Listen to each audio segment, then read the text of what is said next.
I'm Ruby. Standing in the hospital corridor, the sterile smell stinging my nostrils, I can still hear the frantic wailing in my ears and feel the ice-cold panic that had gripped me earlier. Just hours ago, my world had shattered into a million pieces right before my eyes at my daughter Lily's 12th birthday party. Lily, my precious little girl, had collapsed right after opening a birthday cake from her grandmother, Ethel. One moment, she was beaming with joy, and the next, her throat was swelling, and she passed out cold. It was a nightmare come true. As I watched my husband, Max, rush to grab the epinephrine shot, time seemed to stand still. I was in a state of shock, but a searing anger was also coursing through my veins.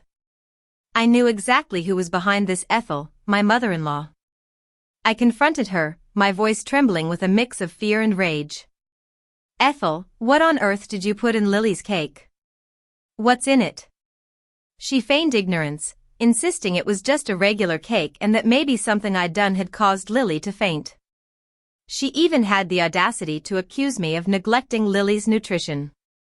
I snapped back at her, my patience long gone. "Lily was fine a minute ago. You need to own up to what you've done. Look at her, she's turning blue."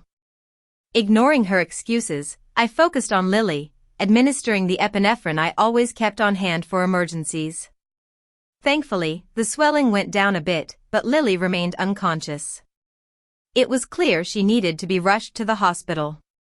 As the ambulance arrived and took Lily away, we followed closely behind, our hearts heavy with dread. In the hospital, I broke down in Max's arms. The weight of the situation was almost too much to bear. After I calmed down a bit, I called Max's father, George, to let him know that Lily was in the hospital but that the doctors were hopeful. When I hung up, I turned to Max, my anger flaring up again. "I'll never forgive Ethel for this. She could have killed our daughter." Max, who had always been a staunch advocate for family, was finally starting to see the light. He looked devastated, saying, "I can't believe my own mother would do such a thing. I'm so sorry I didn't see how bad it was before." As I reflect on how we got to this point, I'm reminded of the long and difficult relationship I've had with Ethel. Max and I had lived in a different city for a while, which meant that Ethel couldn't interfere in our lives as much. It was a peaceful time, and I had hoped it would last. But then, Max got a job closer to his hometown. We had to move back, and suddenly, we were constantly in Ethel's orbit. From the very beginning, Ethel didn't like me. She had these old-fashioned ideas about how a wife and mother should be, and I didn't fit into her mold. Thankfully, George was always kind to me. He was a peacemaker, someone who tried to keep the family together. But the real problem was that Ethel spent a lot of time with Lily. Lily adored her grandparents, and since I didn't have a good relationship with my own parents, I put aside my issues with Ethel for Lily's sake. Max also valued family deeply, so we couldn't just cut Ethel out of our lives. Lily loved spending time with her grandparents, but Ethel always managed to stir things up. She constantly criticized the way I was raising Lily, especially when it came to her diet. Lily had a severe allergy to strawberries. Just the smell of them could make her break out in hives and have trouble breathing. I had told Ethel this numerous times, but she was convinced that exposing Lily to strawberries would help her get over the allergy. She would say things like, "You're such a overprotective mother, Ruby.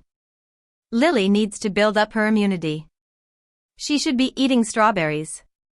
I would patiently explain that we had talked to the doctor, and keeping Lily away from strawberries was the best course of action. But Ethel refused to listen. She even tried to get Lily to eat strawberries on a few occasions. But Lily was smart, she knew better and always said no.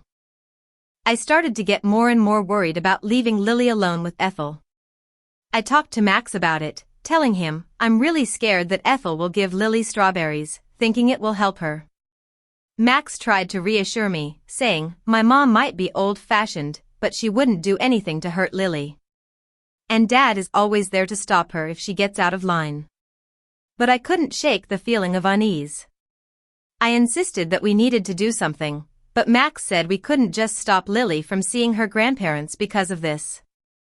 So, we went along with it. But I never imagined that Ethel would go as far as she did on Lily's 12th birthday. At the party, when Ethel and George arrived early, I was immediately suspicious. Ethel usually avoided being around me, so her eagerness to be there was out of character.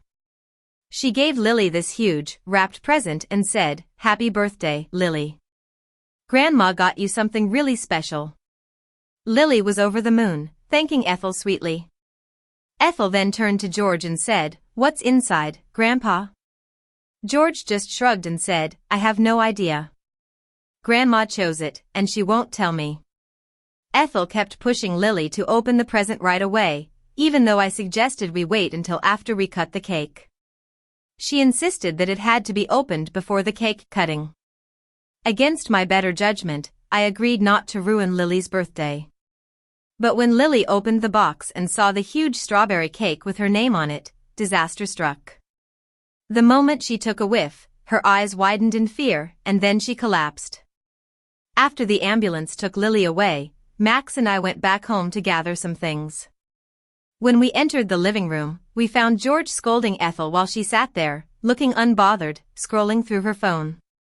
The untouched birthday cake sat on the table, a stark reminder of what had happened.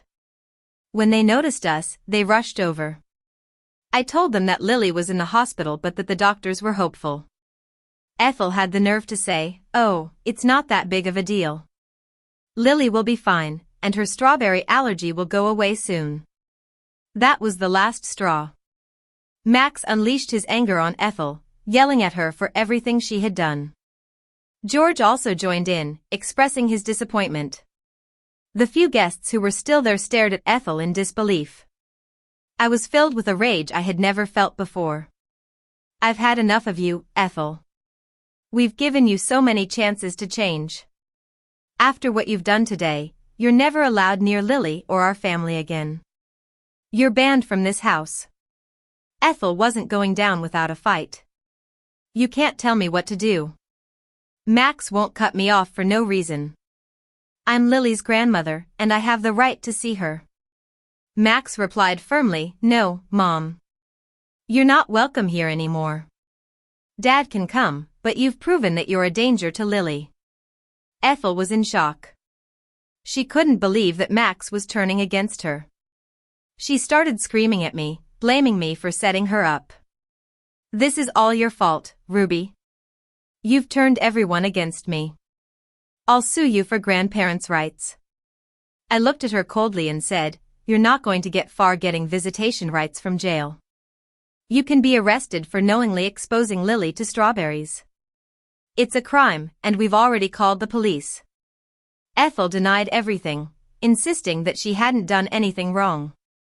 But just then, the police officers arrived. Her panicked expression said it all. She clung to our hands, begging us to drop the charges. We stood firm. George told the officers to take her away, saying, "I've warned you for years to change, Ethel. But you never listened. You put our granddaughter in danger." Max added, "I'm done with you. I'll also be filing for divorce tomorrow." Ethel was screaming and crying as the officers led her away. It was a chaotic end to a once happy occasion. The next day, Lily woke up in the hospital. She was still scared and insisted that she never wanted to see Ethel again.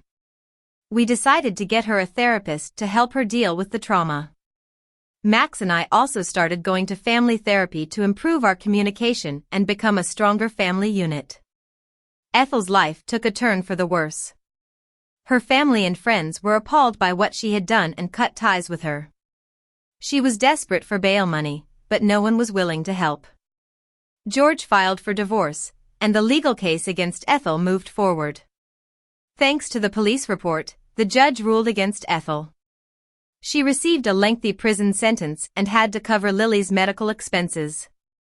We also got restraining orders to ensure that she could never come near us again.